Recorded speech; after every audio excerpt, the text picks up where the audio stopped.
tonight's SmackDown is what you call a go-home show. So let's get to some predictions. For starters, I do want to say I really wish they would have found a way to have the Trish Stratus and Becky Lynch match on this card. I hate that they took it away, but I kind of understand. Starting off with the men's Slim Jim Battle Royal with Sheamus, Karrion Kross, Grayson Waller, Shinsuke Nakamura, Santos Escobar, Matt Riddle, AJ Styles, The Miz, and LA Knight. Yeah. Now, we already know who's winning this, right? We know who's winning this. It's LA Knight. It has to be LA Knight. He was the top merch seller in the month of July, my birthday month. This man almost doubled the sales of your tribal chief, Roman Reigns.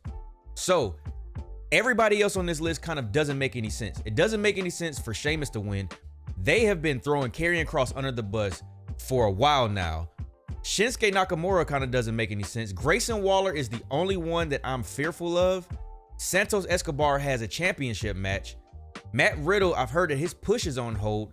AJ Styles is in a faction and they really aren't getting that much traction right now. And The Miz, it's The Miz. So I'm gonna go with LA Knight, and our yeah movement is officially going to start. Next up, we got the MMA rules match between Ronda Rousey and Shayna Baszler. Now, this is the most that I've been interested in Ronda Rousey in a long time.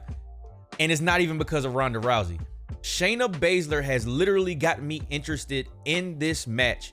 And I really hope they use this as a way to get her back to her NXT form.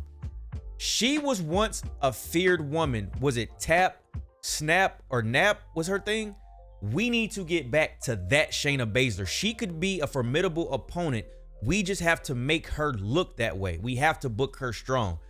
Go ahead, get Ronda Rousey up out of here. We've been hearing that Ronda Rousey is leaving the WWE, so why not pass the torch to Shayna, and then she can ride off into the sunset. So we're going with Shayna Baszler. Next up, we got Ricochet versus Logan Paul.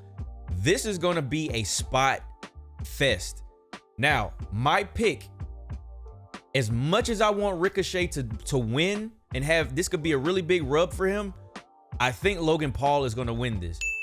I think one of the guys in my chat mentioned it earlier in the stream.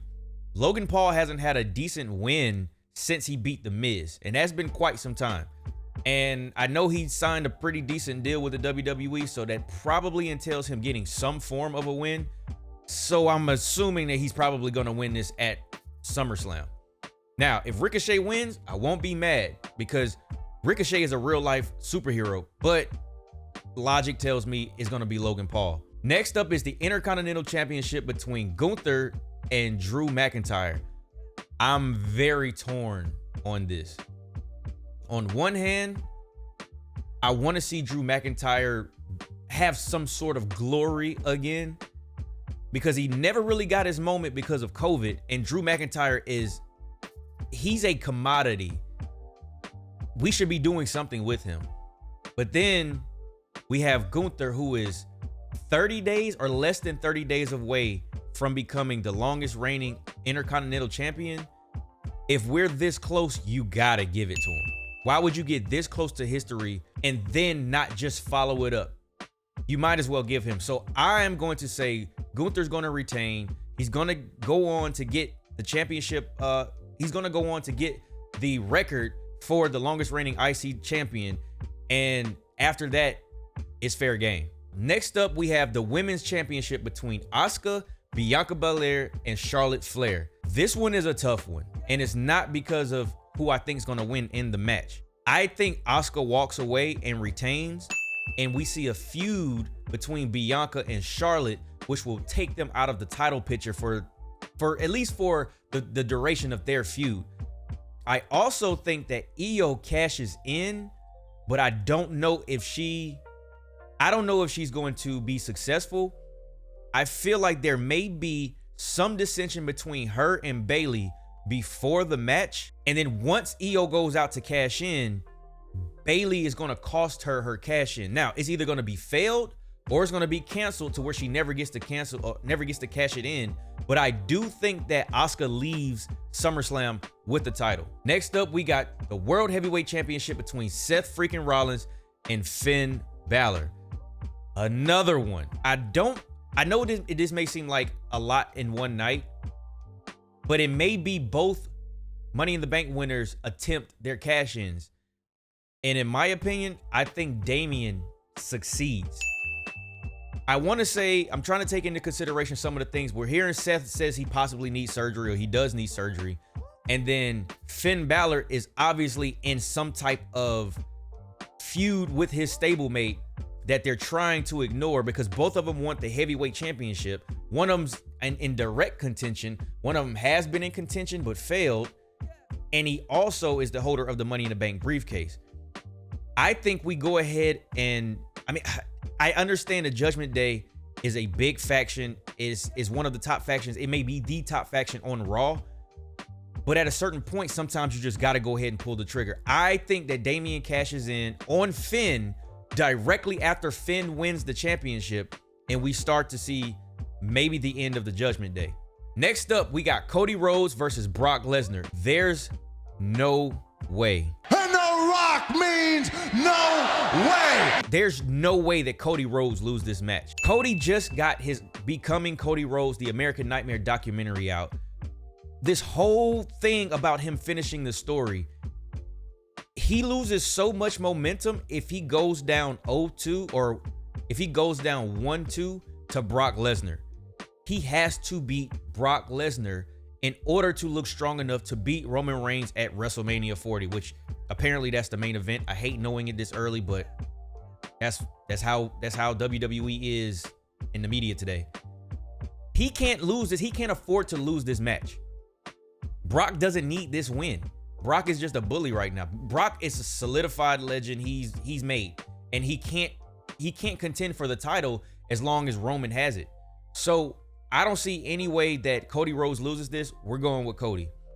And last but not least, the WWE Universal Championship match and the Tribal Chief seat at the table between Roman Reigns and Jey Uso. This match is tribal combat. I said this a while ago that Jey Uso got his at Money in the Bank. I can't see Jey beating Roman twice. Also, if Jey did beat Roman, who would his next opponent be? Because we don't even know who's Roman's next opponent. So it wouldn't make any sense to have Jey Uso, who's technically a tag team. He's a tag team competitor. He has been main event Jey Uso, don't get me wrong. I'm not sleeping on my boy, but this is Roman Reigns. There's so many other feuds that you can start to try to spark up. We've been hearing Randy Orton rumblings of him coming back. We've been hearing Bray Wyatt rumors. So there's two stories right there that instantly make sense whenever they come back to WWE, if they come back to WWE. More than anything is Bray Wyatt, because if you remember, that's who Roman took the title from. It would be the fullest of a full circle moment. So I don't see Jey winning this. And if Roman is going to be champion until WrestleMania 40, I mean, unless he loses the belt and then he gains it back before then, I just can't see Jey winning this match. He got his comeuppance at Money in the Bank, so we going with Roman Reigns. What are you guys' predictions? If you aren't in the Discord and you want to take a stab at winning a WWE Shop gift card, go ahead, look in the description down below, join the Discord, and we have a predictions channel. You have to guess the correct prediction, and you also have to guess the finish. So for instance, the Shayna Baszler Ronda Rousey match, you would say Shayna Baszler via submission. If you think it's a cash in, you just say Damian or Io via cash in. Everything else should be self-explanatory. If you have any other questions, join the Discord. We got members in there who will help you out, and I'll be there also. I am excited about SummerSlam. I have not been as excited from a go-home show in a long time. I don't know if this is because Vince had his surgery. He's not behind the scenes, but I am this was a 10 out of 10 go-home show. Everything about it made sense. That's another topic for another video. We just hit 1,000 subscribers, so we got a lot to celebrate, but I know I said it 1,000 times. Appreciate y'all for watching, man. Hope y'all enjoy SummerSlam, and I will see you back in the ring. Peace.